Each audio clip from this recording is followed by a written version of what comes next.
Madame la Présidente, Mesdames, Messieurs, chers bénévoles, je vous remercie de m'accueillir dans ce lieu au cours de votre congrès et me permettre de dévoiler ce pan occulté de notre société et qui colle très bien au thème 2014 de votre congrès.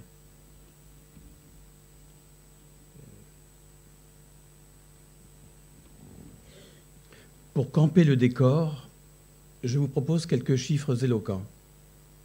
En 2012, sur 229 personnes détenues décédées en prison, 105 sont morts de maladies graves et 124 se sont suicidés. Selon une étude sur la santé en prison, 40% des personnes incarcérées sont considérées comme malades, voire gravement malades. 8 sur 10 sont atteints d'au moins un trouble psychiatrique. L'idée du détenu nourri, logé, blanchi par l'administration pénitentiaire est toujours ancrée dans les mentalités. Ce sont en majorité les pauvres qui vont en prison. Face à ce constat, comment ne pas s'interroger sur la maladie grave en prison, les questions d'accompagnement et du prendre soin, de la prise en charge palliative des détenus en fin de vie.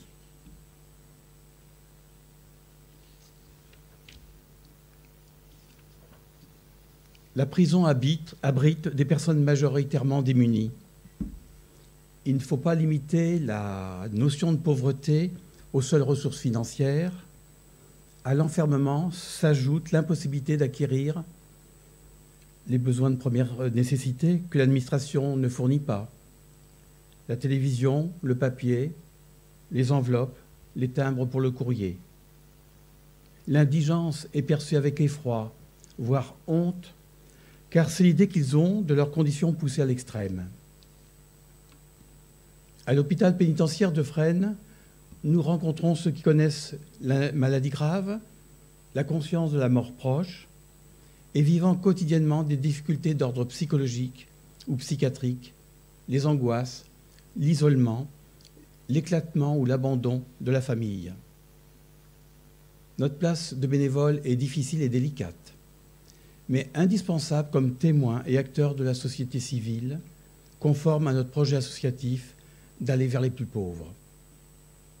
Nous constatons un fort investissement relationnel du détenu vers le bénévole. C'est un parcours qui s'est construit au fil du temps. Nous intervenons depuis plus de 12 ans dans le cadre de la loi du 4 mars 2002 relative aux droits des patients et à leur accès aux soins palliatifs. Une longue phase exploratoire a abouti à la signature d'une convention et petit à petit, nous sommes fait accepter dans ce monde clos et jaloux de leurs prérogatives. Depuis 2008, notre présence bénévole est assurée chaque après-midi de la semaine, ce qui permet de rencontrer environ 135 personnes par an, d'une visite à plusieurs visites, en fonction de la durée d'hospitalisation et en concertation étroite avec les soignants.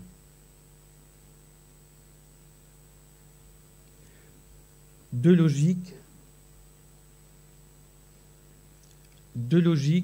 cohabitent.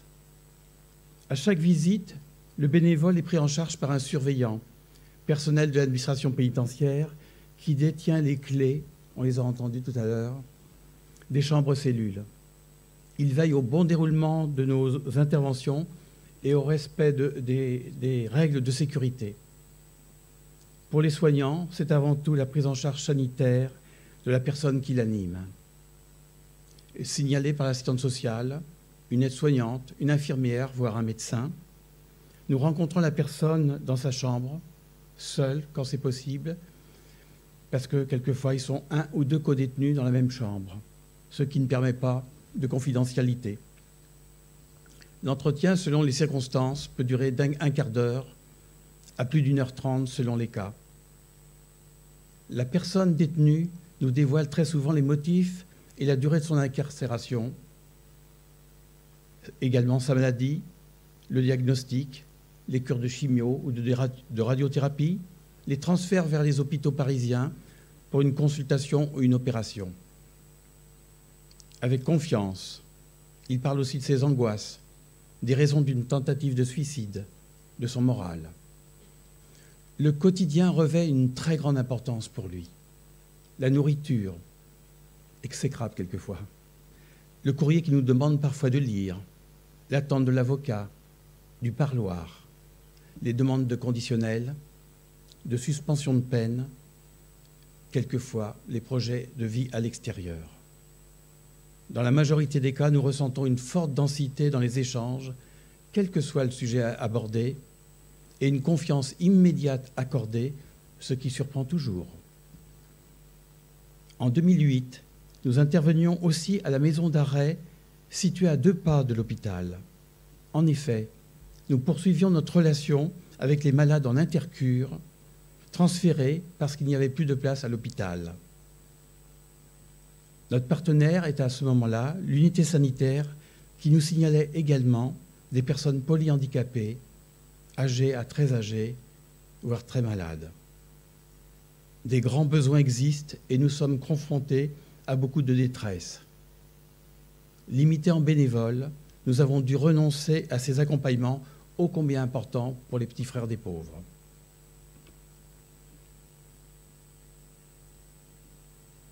Pour éviter que la prison ne se transforme en hospice ou en mouroir, le Sénat, par la loi Kouchner de 2002, a proposé une procédure de suspension de peine pour les malades en fin de vie ou dont l'état est incompatible avec la détention. Nous pouvons être sollicités dans ces situations parce qu'il n'y a pas d'hébergement familial ou d'hébergement institutionnel par le médecin, et c'est le juge d'application des peines qui autorise cette libération. La seule question pour l'association des petits frères des pauvres est alors: pouvons-nous assumer l'accompagnement jusqu'au bout? Dans l'affirmative, après une visite d'évaluation à l'hôpital de Fresnes, s'organise l'accompagnement personnalisé de la personne qui retrouve la liberté, souvent après de très longues années de prison, jusqu'à 30 ans.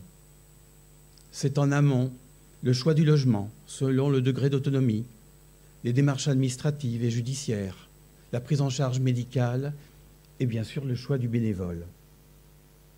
Quand il y a perte d'autonomie, il faut prévoir l'auxiliaire de vie. Et dès le début, le réseau de santé de ville est mis à contribution. Les accompagnements durent de moins de 2 mois jusqu'à 3 ans, avec une moyenne de 6 mois.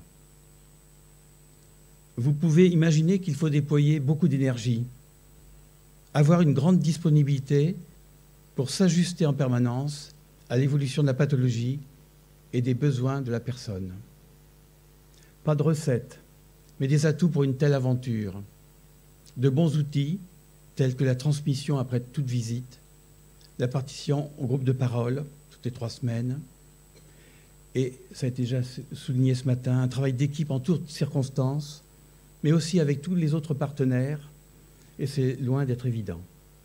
Enfin, notre volonté et notre engagement dans la durée auprès de ces personnes anéanties que nous allons accompagner jusqu'au bout. Un travail préalable et continu, en équipe, est nécessaire sur nos représentations collectives de la prison, ce lieu tabou décrié. On vit ces accompagnements à la puissance 10, car c'est la confrontation à l'exclusion radicale, à la pauvreté, à l'enfermement, à la vulnérabilité totale. Nous avons une ligne directrice: ne pas réduire l'homme à son acte, aussi grave soit-il. Vivre des valeurs face à des situations limites, des affaires pénales graves, grève de la faim, de médicaments ou de traitements, tentative de suicide, etc. Développer la tolérance, le non-jugement. Oui, j'ai dit le non-jugement. Rester humble, authentique face à ces hommes blessés et souffrants. Leur permettre de se reconnaître dans toutes leurs dimensions, de retrouver une certaine paix avec eux-mêmes et leurs proches. S'effacer pour lui permettre de retrouver le sentiment d'une dignité avec projet et peut-être un avenir, c'est partir pour nous en pays inconnu. Et comme disait Goethe, emmenez avec vous 2 sacs, l'un pour donner, l'autre pour recevoir.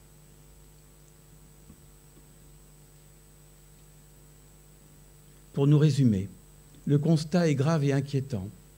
En amont, la détection des maladies est insuffisante par manque de moyens humains et financiers. Sachez que pour 100 détenus, c'est 38 surveillants, 3 soignants et un travailleur social. L'extrême isolement des personnes détenues est une source de troubles psychosomatiques et d'anxiété patente. Les conditions inhérentes à la détention entraînent des états psychiatriques inquiétants, voire suicidaires. Et les personnes de plus en plus âgées, voire démentes, n'ont pas leur place en prison.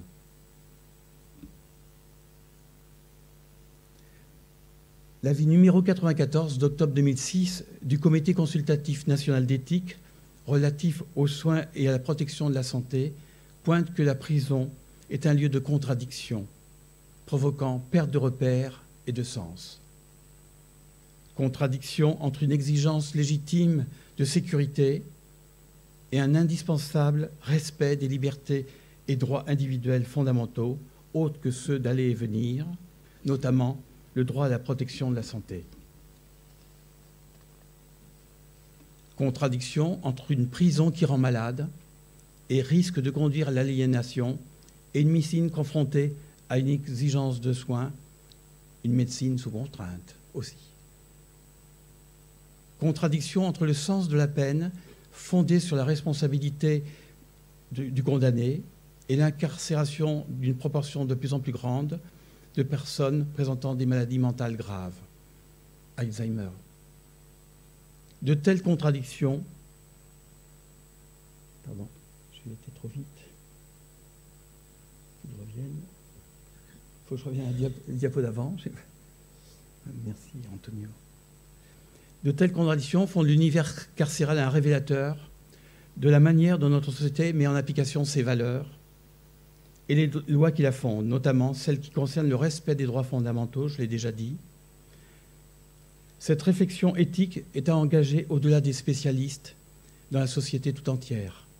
Nous sommes tous, en tant que collectivité, et chacun d'entre nous en tant que citoyen, responsables de la protection et de la santé physique et mentale des personnes incarcérées. Comme vous le savez, les prisons sont le miroir et le pouls de notre société.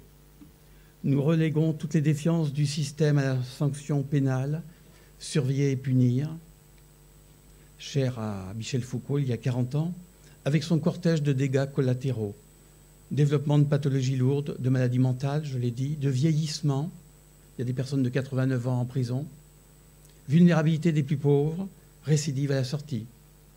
La France a pris un très grand retard dans la résolution de la problématique carcérale, contrairement à certains pays nordiques. Dans ce champ clos et déshumanisé, nous devons innover, inventer des partenariats pour pallier les lacunes de l'État. Le monde associatif, la SFAP, les autres intervenants multidisciplinaires doivent s'unir, s'investir et obliger les pouvoirs publics à relever tous les défis de santé publique et de dignité bafoués au quotidien. Bénévoles, nous sommes conscients de nos limites. Nous poursuivons ce partenariat à Fresnes, car nous savons que nous sommes attendus par ceux qui souffrent dans tout leur être et qu'ils ont pour certains quelques mois ou semaines à vivre. Je vous remercie de votre attention.